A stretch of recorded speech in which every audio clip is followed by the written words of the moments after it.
Баршаңызға сәлем, менің есімім Гүлбану. Мен сіздерге бүгін осындай керемет болып көтерілетін дәмді панкейктің рецептімен бөлісетін боламын. Менімен бірге болыңыздар. Видеоны соңына дейін көріп, маған лайк басып, тіркеліп кетуді ұмытпаңыздар. 2 ғана жұмыртқадан және 1 бокал сүттен осыншама панкейк шықты. Ең бірінші бізге 2 жұмыртқа керек. 2 жұмыртқаны жарып аламыз. Оның үстіне 3 ас қасық, болмаса одан да көп шекер қоссаңыздар болады. Осы 2 қоспаны жақсылап араластырып аламыз, шекері ерігенше. Одан осындай ыстық сүтімізді құйып аламыз. Ыстық болғанда шым-шым болу керек. Одан осындай ұнымызды салып аламыз. Қанша грамм қосатындардың барлығын мен описанияға жазып қалдырып кетемін. Содан көрсеңіздер болады.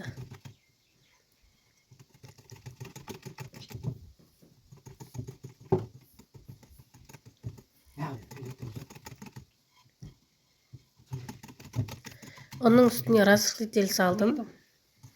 Ванилин болса, ванилин салсаңыздар болады. Не осылай бір келкі араластырып аламыз, жақсылап іртігі жазылғанша. Соңында 2 ас қасық сұйық майымызды қосып аламыз.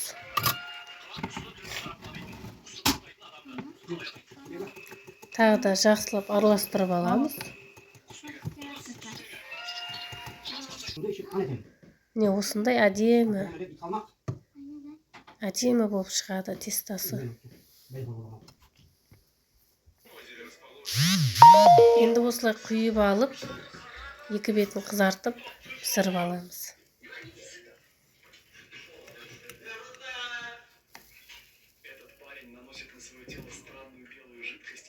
Осы кішкентай ғана тестадан біраз панкейк шықты. Сіздер де жасап көріңіздер. Балапандарыңызға, өздеріңізге, таңғасқа жасап көрсеңіздер болады. Міне осымен менің панкейкім дайын болды. Қараңыздар, қандай әдемі болып шықты. Менің рецептімен жасап көріңіздер. Ұнаса лайк басып, комментарий жазып, менің YouTube каналымның дамуына үлес қосуларыңызды сұраймын. Бұдан кейін де әдемі рецепттер шығады. Міне осынша көп шықты. Балаларым қуанып жеп алды. Барлықтарыңызға рахмет. Каналыма тіркеліп лайк басып кетуді ұмытпаңыздар.